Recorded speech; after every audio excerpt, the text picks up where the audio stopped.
Okay, hello, greetings and welcome everyone. We're at Temple 3 of the 88 Temple Pilgrimage. And next topic is renunciation. Now, renunciation there's a lot of translations to what it means, but at a fundamental level, you want to identify qualities in lifestyle, emotional patterns, and mental patterns that guarantee failure. So what's the first one? Alcohol and drugs. If a person touches any of these, 100% they will fail.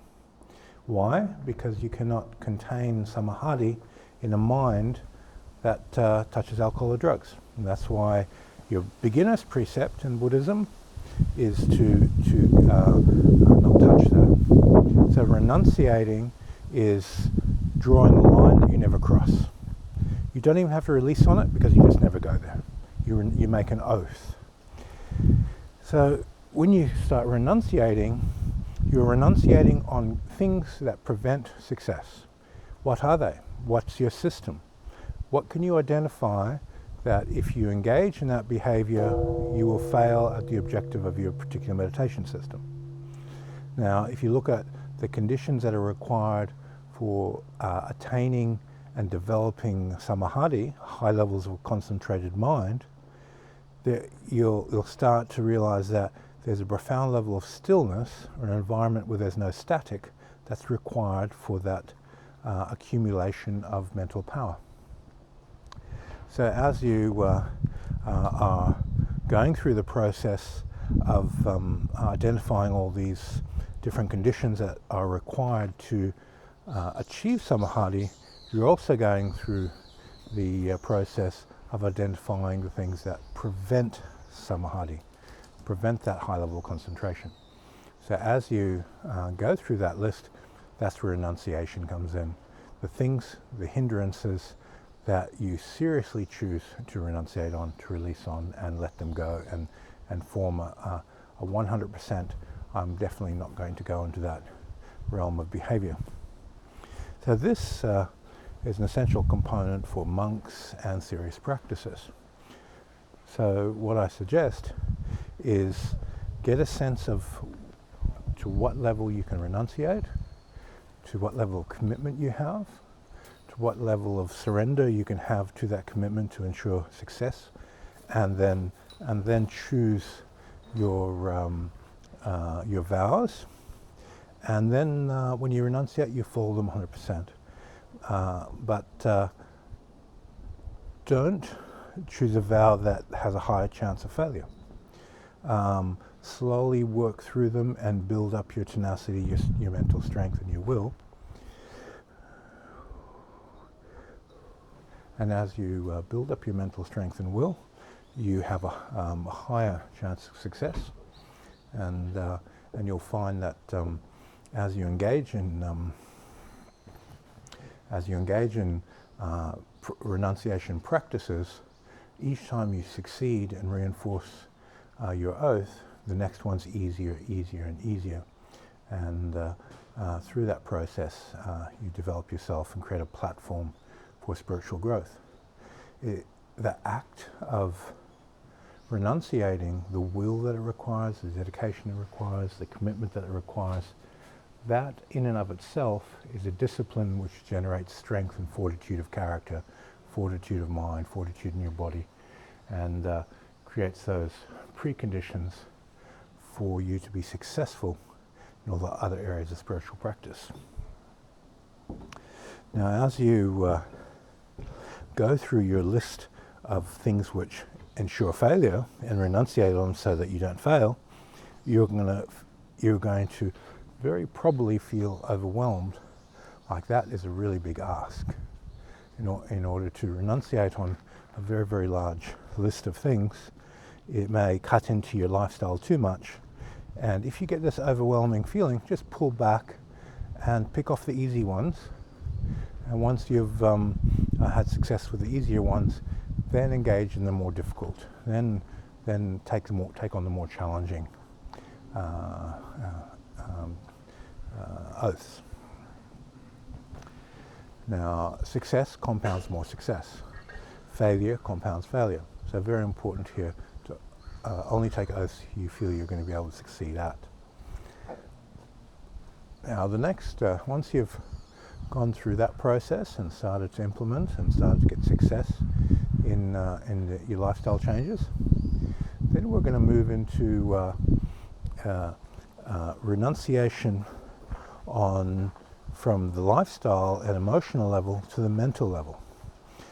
You renunciate on particular thought processes, thought patterns,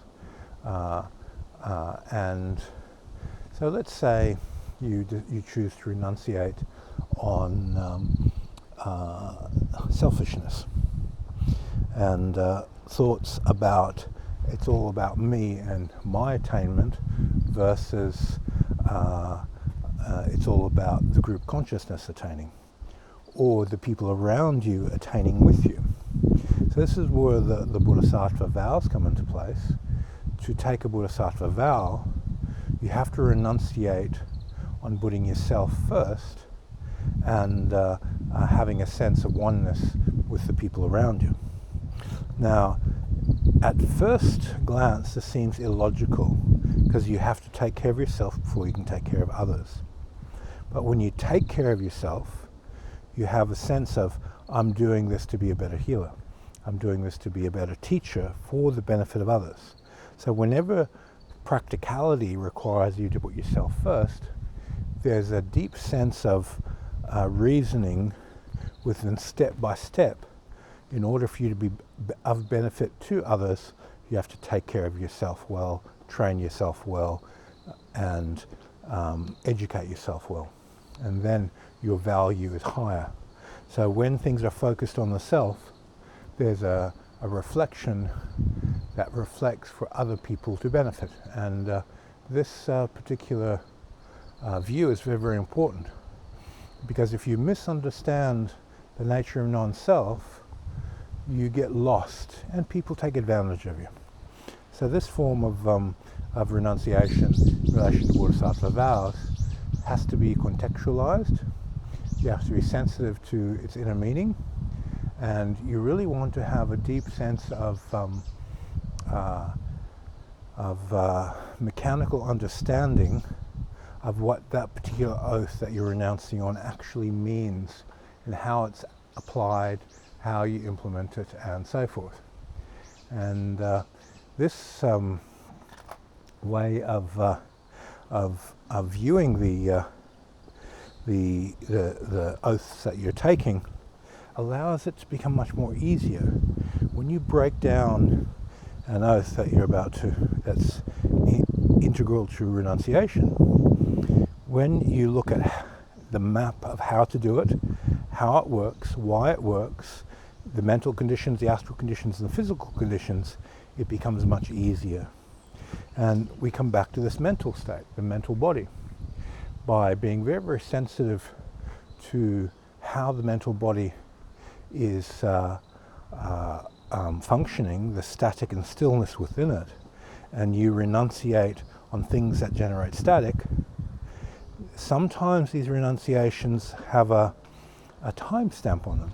They're not lifetime renunciations. They're renunciating for a short time to move you to a certain place in which it doesn't matter anymore, where the hindrance just falls away when you focus your will. So these short-term renunciations are the easiest ones to get, to apply and be successful with, because there's a sense of, I only have to do it for this long to this point. And when you have that underlying feeling as a part of your field of consciousness, it's just a little bit longer and I'm there. And by the time you get there, the critical mass of the renunciation carries itself without effort. So this principle of critical mass, where a behavior sets itself in to become an unconscious behavior, this is really important, because these unconscious behaviors carry themselves without effort and energy.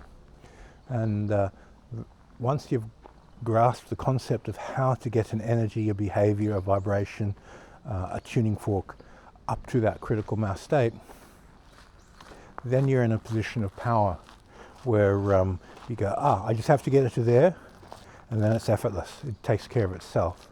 And once it takes care of itself, then I'm in a place where there's no will required. Okay, so the next aspect of renunciation is going to be there's a measurement of ease and difficulty of achieving success in a particular type of exercise, a particular oath. And sometimes we will see the oath and go, okay, I'm going to do that. But deep down, you know that there's a high possibility of failure. And when there's that sense of high possibility of failure, that's when you need to pull back. You want to constantly reinforce successful activities and take a step back from the unsuccessful ones and break it into components, and then be successful at each small component until you can put it together and achieve the whole. So this is essential psychology of renunciation and of achieving success, not only in renunciation but other areas. If you don't feel you can succeed deep down in something, break it apart and then succeed in the individual parts, then put it back together again and succeed at the whole. And it will be much easier for you. Okay, we'll leave it there. Thank you for your time, and see everybody on the next video.